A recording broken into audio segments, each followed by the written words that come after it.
अगला चेहरा कौन होगा, इसका इंतजार एक लंबे अरसे से किया जा रहा था और वो इंतजार अब खत्म होने जा रहा है। पूरा माहौल बन चुका है, फूलों से गेट को सजाया जा रहा है।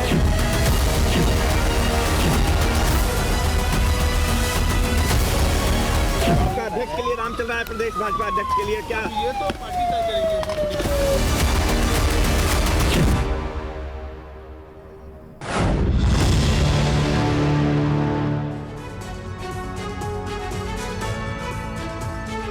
और आइए 12 बजे की खबरों की शुरुआत करते हैं इस बड़ी खबर से कि यूपी बीजेपी का अगला बॉस कौन होने वाला है, इस पर सभी की निगाहें टिकी हैं।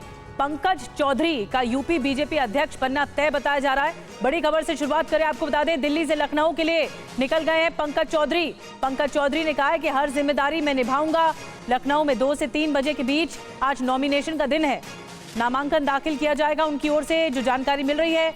और पंकज चौधरी का नाम फाइनल लगभग हो चुका है, तय बताया जा रहा है। और उन्होंने ये भी कहा है कि वो हर जिम्मेदारी निभाएंगे। लखनऊ के लिए रवाना हो गए हैं। 2 से 3 बजे के बीच नामांकन का दिन है आज। तो आपका अध्यक्ष के लिए नाम चल रहा है, प्रदेश भाजपा अध्यक्ष के लिए क्या ये तो पार्टी तय करेगी। अच्छा ठीक ये है पंकज चौधरी। इनका कहना है सर, आपका नाम अध्यक्ष के तौर पर चल रहा है, नामांकन के लिए आप निकले हैं, क्या कहेंगे? कोई सूचना नहीं है, सभी सांसदों को लखनऊ बुलाया गया है। प्रदेश अध्यक्ष का वहाँ पर विधायक सभी सांसद को बुलाएगा, उसमें मैं भी सर, चर्चा है कि आप ही को अध्यक्ष बनाया जा रहा है यूपी का। तो बहुत कुछ लगता है। दादी के हाथों का जादू और खुशबू से महकता घर, माँ की मुस्कुराहट और खाने की सुगंध। MDH गरम मसाला, क्योंकि हर रिश्ता है स्वाद से जुड़ा। तो पंकज चौधरी को आपने सुना, उन्होंने कहा सभी सांसदों को लखनऊ बुलाया गया है। बहरहाल अभी पूरी तरह से पते नहीं खुले हैं यूपी बीजेपी का बॉस कौन होगा और पंकज चौधरी का नाम क्यों सबसे आगे चल रहा है। आइए थोड़ा डिटेल में आपको जानकारी देते हैं। केंद्रीय वित्त राज्य मंत्री आलाकमान की पहली पसंद बताए जा रहे हैं। रविवार शाम 6 बजे ही आपको बता दें BL संतोष ने ये जानकारी दी थी। यूपी अध्यक्ष की जिम्मेदारी संभालने का आग्रह किया। फिर यूपी चुनाव प्रभारी विनोद तावड़े के साथ लखनऊ पहुंचेंगे और कल पूर्व यूपी अध्यक्ष रमापति राम त्रिपाठी से मिले। बांसगांव के जो MP है कमलेश पासवान के घर भी उन्होंने डिनर किया। तो ये पूरी भूमिका बन चुकी है और ऐसा लग रहा है कि बस अब फाइनल है और वो नामांकन करने ही जा रहे हैं लखनऊ। यूपी बीजेपी ऑफिस में पार्टी के नेताओं का पहुंचना भी लगातार जारी है। आपको दिखाते हैं विपिन चौबे की लेटेस्ट रिपोर्ट। उत्तर प्रदेश में बीजेपी का अगला चेहरा कौन होगा, इसका इंतजार एक लंबे अरसे से किया जा रहा था और वो इंतजार अब खत्म होने जा रहा है। यानी आज नामांकन किया जाएगा अध्यक्ष पद के लिए और उसकी तैयारियां पार्टी मुख्यालय लखनऊ में दिखती हुई नजर आ रही हैं।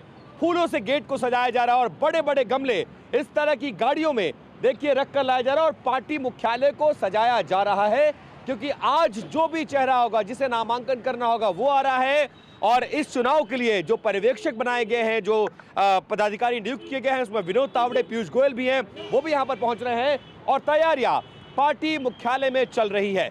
माना जा रहा है कि केंद्रीय वित्त राज्य मंत्री जो उत्तर प्रदेश के महाराजगंज से लोकसभा सांसद भी हैं, लंबा अनुभव है, कुर्मी बिरादरी से आते हैं, उनके नाम पर मुहर लगने की संभावना है।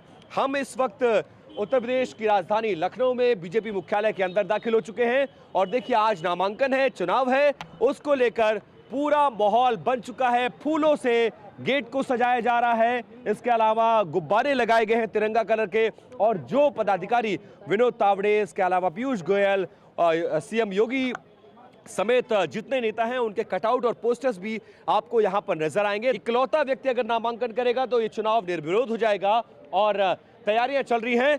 वो तमाम बड़े नेता, पीयूष गोयल के पोस्टर्स आपको नजर आएंगे, जो भारतीय जनता पार्टी में जिनको चुनाव कराने की जिम्मेदारी सौंपी गई थी, महेंद्र नाथ पांडे, इसके अलावा पूरी लीडरशिप यहां नजर आएगी। फूल लगाते हुए लोग आपको नजर आएंगे। एक लंबे अरसे से लगभग 11 महीने से इंतजार किया जा रहा है कि चुनाव कब होगा, कौन वो चेहरा होगा जिसको चेहरा बनाकर अब 2027 के विधानसभा चुनाव में बीजेपी चुनावी मैदान में उतरेगी।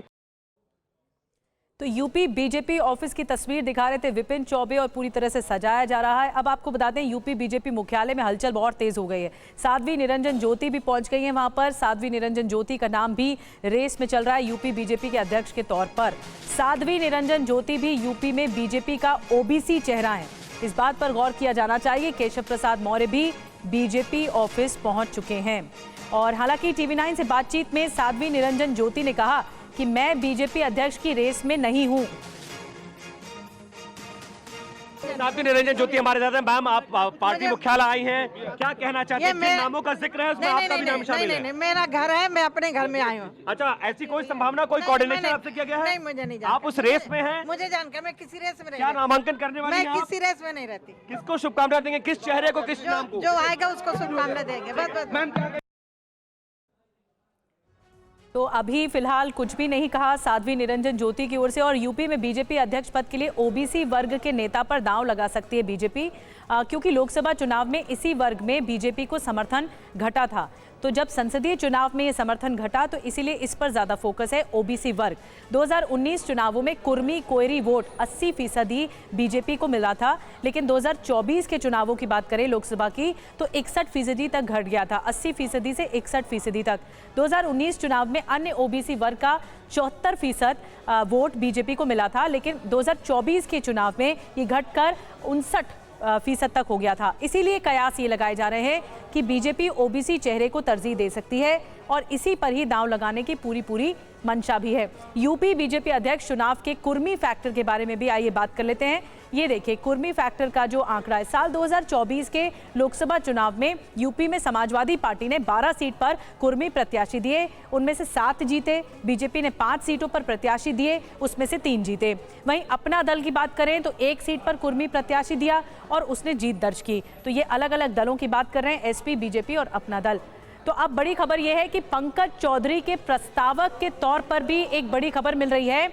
योगी आदित्यनाथ प्रस्तावक हो सकते हैं पंकज चौधरी के। केशव मौर्य और ब्रजेश पाठक भी हो सकते हैं प्रस्तावक। तो ये नाम निकलकर सामने आ रहा है प्रस्तावक के तौर पर। और अब आपको सुनाते हैं बीजेपी अध्यक्ष के चुनाव से पहले केशव प्रसाद मौर्य और ब्रजेश पाठक के बयान क्या कुछ रहे, जिनके ऊपर यूपी बीजेपी अध्यक्ष का चुनाव कराने की पूरी जिम्मेदारी है। उन्होंने क्या कुछ कहा, आपको सुनवाते हैं। भारतीय जनता पार्टी उत्तर प्रदेश के अध्यक्ष को लेकर के जो चुनावी प्रक्रिया होती है हमारे भारतीय जनता पार्टी के संविधान के अनुसार, लोकतंत्र के अनुसार, वह प्रक्रिया आज से शुरू हो रही है। कल ही से शुरू हो गई है, लेकिन आज से नामांकन की प्रक्रिया शुरू होगी। प्रदेश का भारतीय जनता पार्टी का कार्यकर्ता इंतजार कर रहा है कि हमारे जो नए अध्यक्ष आएंगे, जिनके नेतृत्व में 2027 में समाजवादी पार्टी को पटखनी देनी है उत्तर प्रदेश में, उनका इंतजार कर रही है, उनके स्वागत के लिए तैयार है। और जैसे बिहार जीता है वैसे उत्तर प्रदेश जीतेंगे और 2027 में 2017 से बड़ी विजय मिलेगी, ऐसा हमारा विश्वास। जनता पार्टी प्रदेश अध्यक्ष का चुनाव है, अभी नामांकन की प्रक्रिया कुछ देर में शुरू होगी और हम सब कार्यकर्ता अपने नए अध्यक्ष चुनाव के लिए तैयार हैं और कार्यालय की तरफ हम लोग जा रहे हैं। सर, उत्तर प्रदेश में एसआईआर के लिए भी 2 हफ्ते का टाइम। हाँ, तो सभी से मैं अपील करता हूँ सब लोग गणना प्रपत्र फार्म भरें और शुचिता पारदर्शिता पूर्व मतदाता सूची बनाने में निर्वाचन आयोग की मदद करें। तो यूपी बीजेपी अध्यक्ष का चुनाव बहुत महत्वपूर्ण हो जाता है। उत्तर प्रदेश देश का सबसे बड़ा सूबा है। विपिन चौबे हमारे सहयोगी सीधे लखनऊ बीजेपी ऑफिस से हमें ज्वाइन कर रहे हैं। विपिन, वहां पर कौन कौन से नेताओं का सिलसिला पहुंचने का शुरू हो रहा है? आप साध्वी निरंजन ज्योति से बातचीत कर रहे थे, लेकिन ये भी बताइए कि पंकज चौधरी के अलावा रेस में और कौन कौन से नाम है जो सामने है, और अगर नहीं है तो क्या उनका निर्विरोध चुना जाना तय माना जा रहा है? देखिए, जो 2027 माफ कीजिए, मैं आपको रोक। अब छोलिया हो या लोबिया, सफेद चने या काले चने, सब कुछ मजेदार बने।